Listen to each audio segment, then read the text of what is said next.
Hello friend, good morning. मैं contact के जो सीरीज चला रहा हूँ पीसीजे के मेंस के लिए या बिहार पीसीजे के मेंस के लिए बहुत ही इम्पोर्टेंट टॉपिक है दोस्तों। मैं चाहता हूँ अभी तक हमारे चैनल जो है ऑनलाइन लाइव क्लासेस अभी तक आपने सब्सक्राइब नहीं किया है तो हमारे चैनल को सब्सक्राइब कर लें। बेल आइकन घंटी प्रेस करने पर मैं कोई भी वीडियो डालूंगा आप उसकी नोटिफिकेशन आपको प्राप्त हो जाएगी।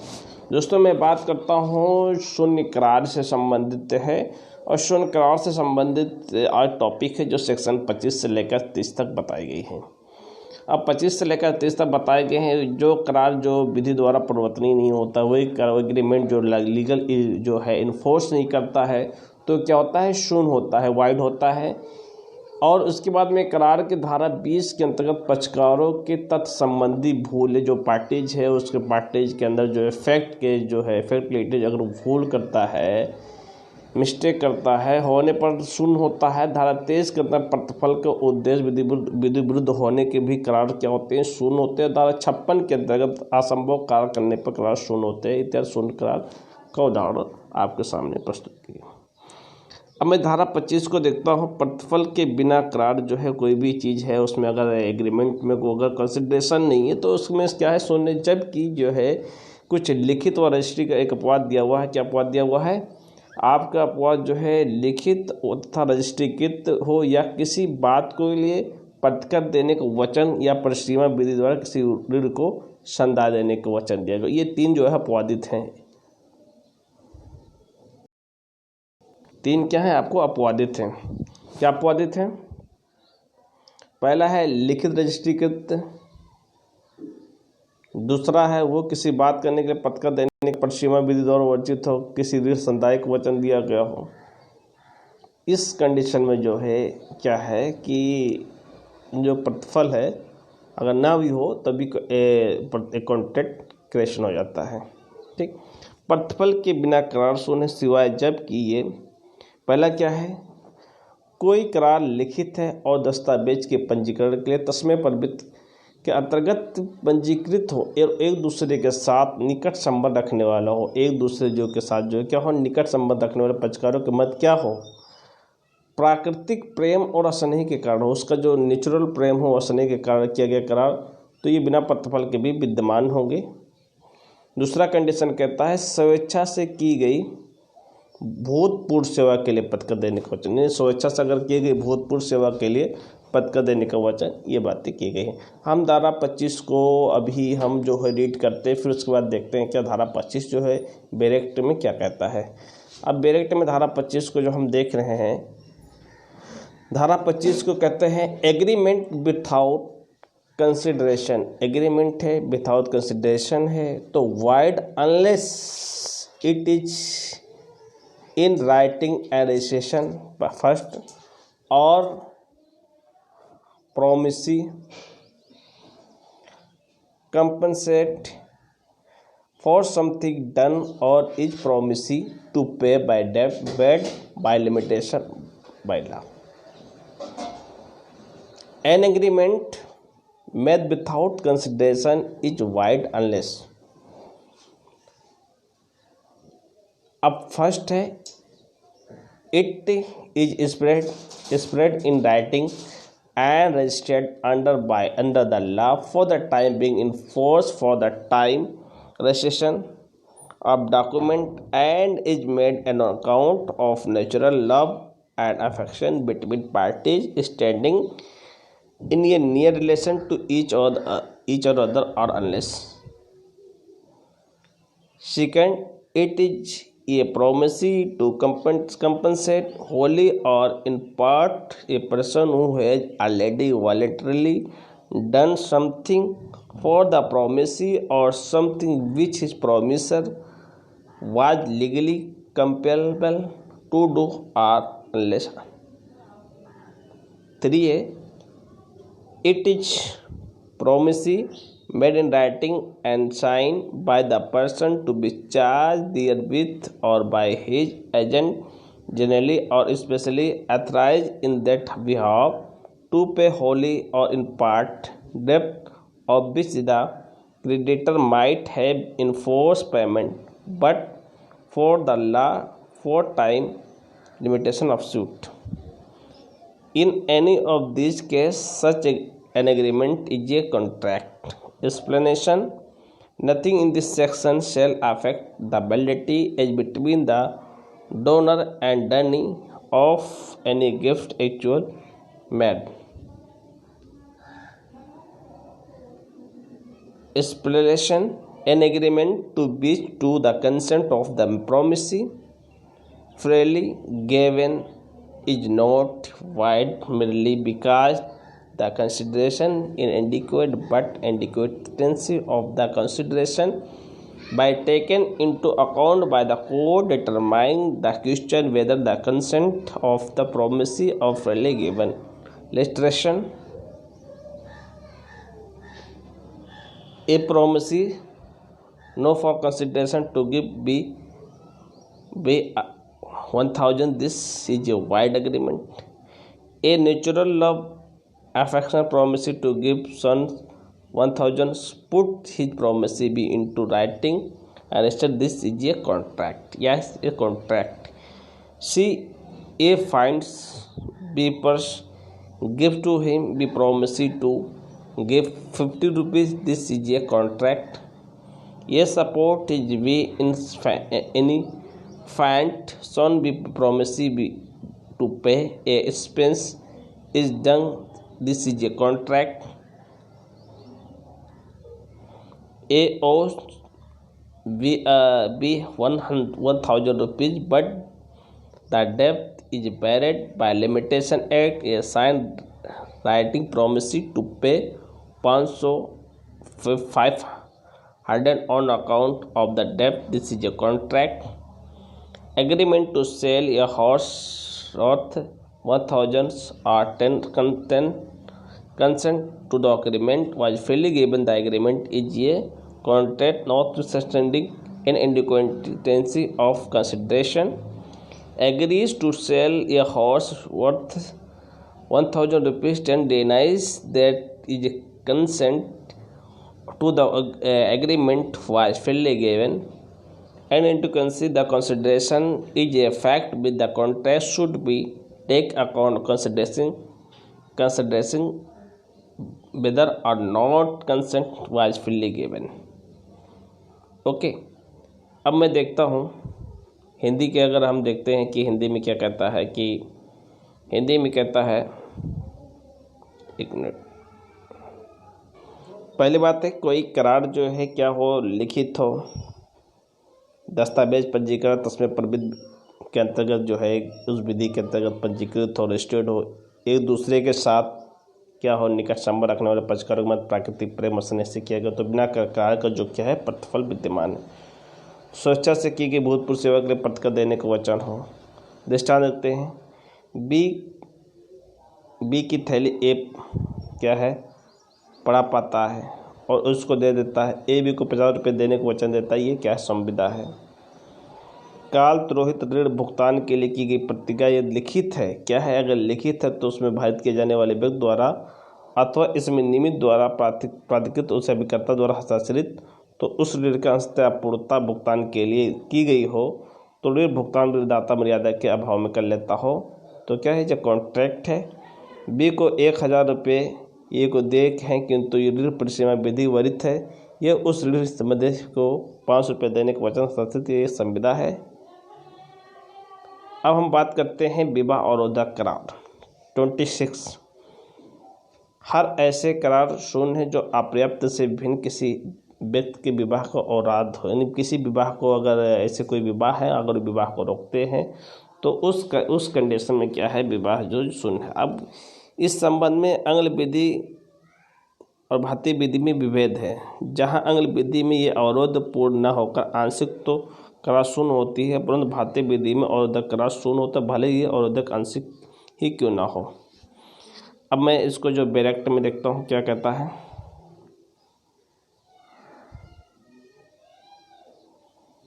डायरेक्ट में कहता है एग्रीमेंट इन रिस्टेंड, अगर एग्रीमेंट को कोई रिस्टेंड करता है तो क्या मैरिज है, वाइड है। Every agreement is restrained of the marriage of any person other than minor is तो वाइड।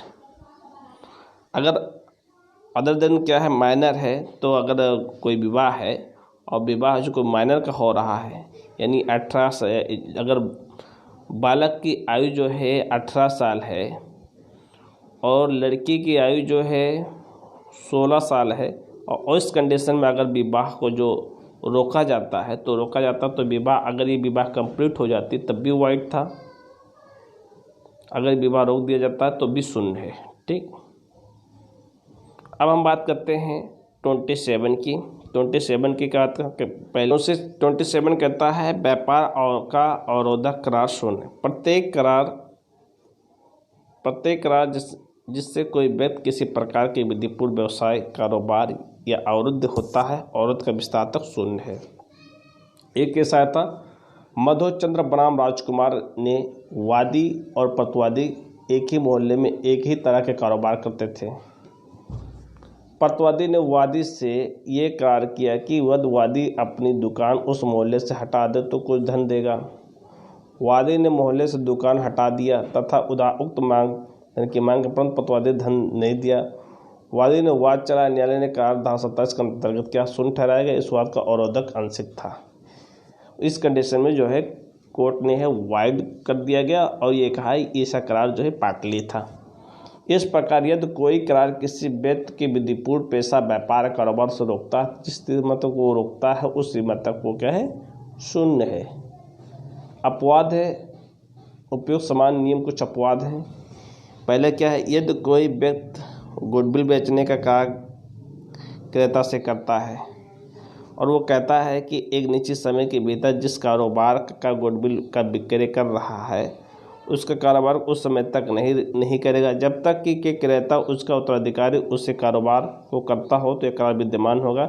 बशर्ते कारोबार की प्रकृति को ध्यान में रखते हुए इस प्रकार न्यायालय के युक्त प्रतीत होता हो। उदाहरण के तौर पर अगर एक कंपनी में अगर वो क्या नाम है अपॉइंटेड होने के बाद में उसे पूरी कंपनी की जितने मटेरियल स्टाफ वगैरह लगते हैं और उससे कोई प्रोडक्ट तैयार करते हैं और फिर वो उसी मोहल्ले में आकर वही रॉ मटेरियल प्रोडक्ट लगा कर दूसरा कंपनी स्टैब्लिश करता है, वो लगाता है, तो उसकी जो गुडविल है वो उसके जो गुडविल में क्या होता है, आप अमानत में खयानत करते हैं। इस वजह से वो जो है वो यहाँ पर अपवाद मिलता है। उस अपवाद के तहत तो वो है उस कारोबार पर रोक लगा सकता है। ठीक, अब कहता है यदि कोई नौकरी या कर्मचारी क्या है, यदि कोई नौकरी या कर्मचारी अपने मालिक या नियोजक से यह करार करता है कि वो एक निश्चित अवधि तक उसकी सेवा में रहेगा, उस अवधि तक किसी अन्य व्यक्ति की सेवा नहीं करेगा, तो ये करार विद्यमान होगा। अगर कोई कंपनी या कोई कॉन्ट्रैक्ट है, उसने आपका हायर किया कि आप निश्चित पीरियड पर आप मेरे कार्य करो, उस पीरियड में कोई और कार्य कर रहे हैं, तो उससे क्या होगा कि वो कार्य नहीं कर सकते, यहीं पर आपको कार्य करना पड़ेगा। ठीक, वही विद्यमान है।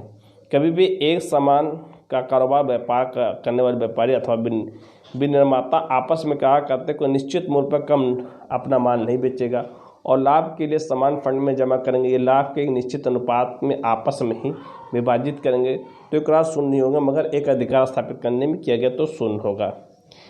एकांकी संव्यवहार क्या है, यदि कोई विक्रेता निर्माता किसी क्रेता पर क्या करता है, वो अपने द्वारा निर्मित या उत्पादित माल केवल उसी क्रेता को बेचेगा, केवल क्या है उसी क्रेता को बेचेगा, तो करार क्या है एकांकी होने के नाते संव्यवहार कहते हैं। यदि ऐसा करार एक अधिकार स्थापित करने के लिए अथवा लंबी अवधि के विरोध में किया गया तो क्या है, शून्य है। एक केस आया था शेख कालू बनाम राम रशन के मामले में पटना शहर में सभी कंघियाँ बनाने वाली कंपनी के साथ करार किया, जो सभी कंघियाँ बनाता उस कंपनी के साथ करार किया कि अपने जीवन काल में जितनी भी कंघियाँ का निर्माण करेगा वो सभी कंघियाँ उसको या उसके उत्तराधिकारी को नहीं बेचेगा। न्यायालय ने ऐसे करार को क्या क्या शून्य ठहराया, क्योंकि उद्देश्य जो है एक अधिकार स्थापित थे, मोनोपोली स्थापित करना चाहते थे, इस हिसाब से उसे शून्य घोषित किया गया। अब धारा 28 की हम रीड करते हैं। धारा तो विधिक कार्यवाही को अवरोधक करार जो है शून्य है। कोई अगर विधिक कार्यवाही अगर उसे रोक रहा है तो वो रोक रहा है तो क्या है, वाइड है। ये धारा निम्न प्रकार का शून्य घोषित करता है।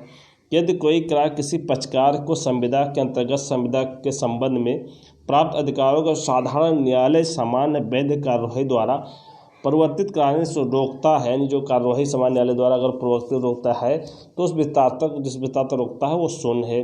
दूसरी बात कहता है प्रत्येक करार जो किसी विनिर्दिष्ट अवधि की समाप्ति पर उसमें किसी पक्षकार का संविदा के अधीन या बारे में अधिकार इस प्रकार समाप्त करता है तो उसके दायित्व इस प्रकार अनुमोदन करता है कि पक्षकारों को अपने अधिकारों को परिवर्तित कराने का अवरोध करता है तो उस विस्तार से शून्य है। अपवाद नियम है।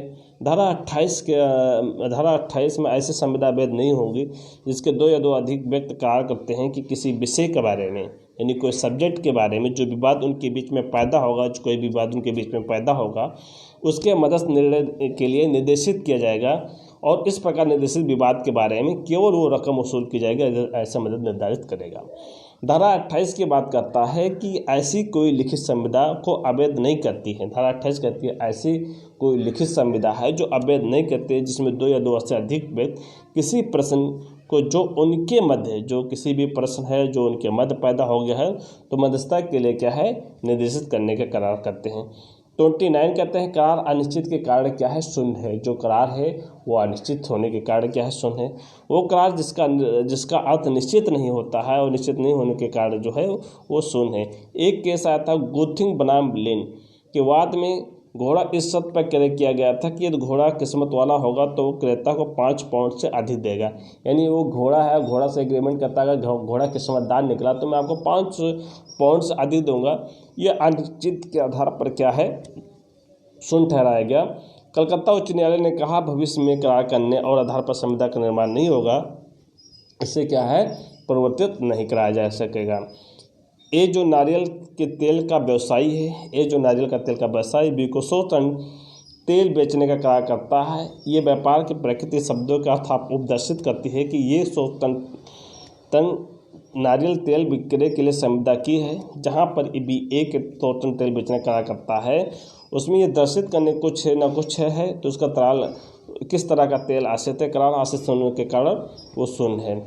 धारा 30 कहता है बाजी पंगम करार शून्य है। धारा 30 ये स्पष्ट कर देती है कि बाजी लगाने के अनुरोधित करार शून्य होते हैं क्योंकि उसके जो रकम है वो सुनने के लिए वाद नहीं लाया जा सकता है। अगर कोई बाजी सट्टा लगाता है वो उसमें जो है कोई रकम रखता है तो वो क्या है वो रकम जो है शून्य है, उसमें जो है उसे वो सुनने के लिए कोई वाद दाखिल नहीं करें। इसके कुछ अपवाद हैं। इस धारा के अंतर्गत चंदे या अंशदान की किया करा अगर कोई चंदे हैं और कोई कंट्रीब्यूटेड किए हैं तो उसमें अगर किया गया जो एग्रीमेंट है उसमें। दूसरे अपवाद जो कि घोड़दौड़ के विजेता को 500 रुपये से अधिक कीमत वाली किसी प्लेट पुरस्कार धनराशि देने के किया गया हो, तो अगर किसी भी पुरस्कार दिया गया हो उसके लिए तो उस कंडीशन में वो वसूल सकता है और शून्य घोषित नहीं कर सकते हैं। यदि ए बी से कहता है भारत और पाकिस्तान के बीच होने वाले मैच भारत जीतेगा तो बी कहता है भारत नहीं जीतेगा, दोनों को करार करते हैं। अगर भारत जीतेगा तो बी ए को 500 रुपया देगा, अगर भारत हारेगा तो ए बी को 500 रुपया देगा। तो ये करारबाजी करार है और धारा 30 के अंतर्गत क्या है शून्य है। आवश्यक तथ्य क्या है किसी अनिश्चित घटना के संदर्भ में पक्षकार का विपरीत मत हो। किसी भी जो अनिश्चित घटना है के संदर्भ में जो है पक्षकार का जो है विपरीत मत हो।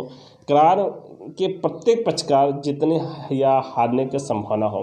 तीसरी बात करता है पक्षकारों का घटना में दांव या सत्य या तथ्य कोई अनहित और स्वार्थ ना हो। तेजी मंदी संविदा यानी तेजी मंदी के संविदा से तात्पर्य ऐसी संविदा से है जिसके एक पक्षकार को यह दोहरा विकल्प प्राप्त होता है कि किसी निश्चित तिथि पर कोई निश्चित वस्तु एक निश्चित दर या मूल्य या दर पर खरीदे या बेचेगा। जिस पक्षकार को यह दोहरा विकल्प प्राप्त होता है तो उसके लिए दूसरे पक्षकार के कुछ प्रीमियम या कमीशन देता है। ये दोनों पक्षकारों के आस निर्धारित कर तिथि को उक्त वस्तु का बाजार मूल्यों के अंतर देकर निपटारा कर देता है तो बाजी संविदा होगी। दूसरी बाजी करार के प्रावधान धारा 30 के अनुसार बाजी करार शून्य है। इसके लिए न्यायालय द्वारा प्रवर्तित नहीं कराया जा सकता है। बाजी करार से संबंधित संपार्श्विक करार है। धारा 30 के अंतर्गत बाजी करार शून्य है और अवैध नहीं, इसलिए बाजी करार जो है संबंधित संपार्श्विक करार द्वारा प्रवर्तनीय होगा। एक केस आता है बेनी माधव दास बनाम कौशल किशोर के वाद में वादी ने प्रतिवादी को कुछ रकम जुए में हार गए थे। वादी ने प्रतिवादी को कुछ रकम जो थे वो जुए में हार गए थे। भुगतान हेतु उधार दिया गया था। न्यायालय ने निर्णय दिया कि उधार दी गई रकम वसूल करने का क्या है हकदार है। लॉटरी, अब लॉटरी की बात करता है तो लॉटरी टिकट पर जीती गई इनाम की राशि देने के लिए करारबाजी करार है। और ये धारा 30 के अंतर्गत क्या है, शून्य है। इसकी यह प्रकृति है उस दशा में परिवर्तित नहीं होगी जब लॉटरी संबंधी क्रियाकलाप को नियंत्रित करने का केंद्र अथवा राज्य द्वारा अधिनियम बनाया गया है। यदि सरकार से अनुमति लेकर कोई लॉटरी का आयोजन किया जा रहा है तो वो बाजी करार ही होगा तथा शून्य होंगे, परिणामस्वरूप लॉटरी जीतने वाले इनाम वसूलने का वह संस्था नहीं कर सकता है। दोस्तों ये धारा 25 से लेकर 30 तक मैं आपको बता चुका हूँ। और दोस्तों मैं आपसे इजाज़त चाहता हूँ। थैंक यू, धन्यवाद।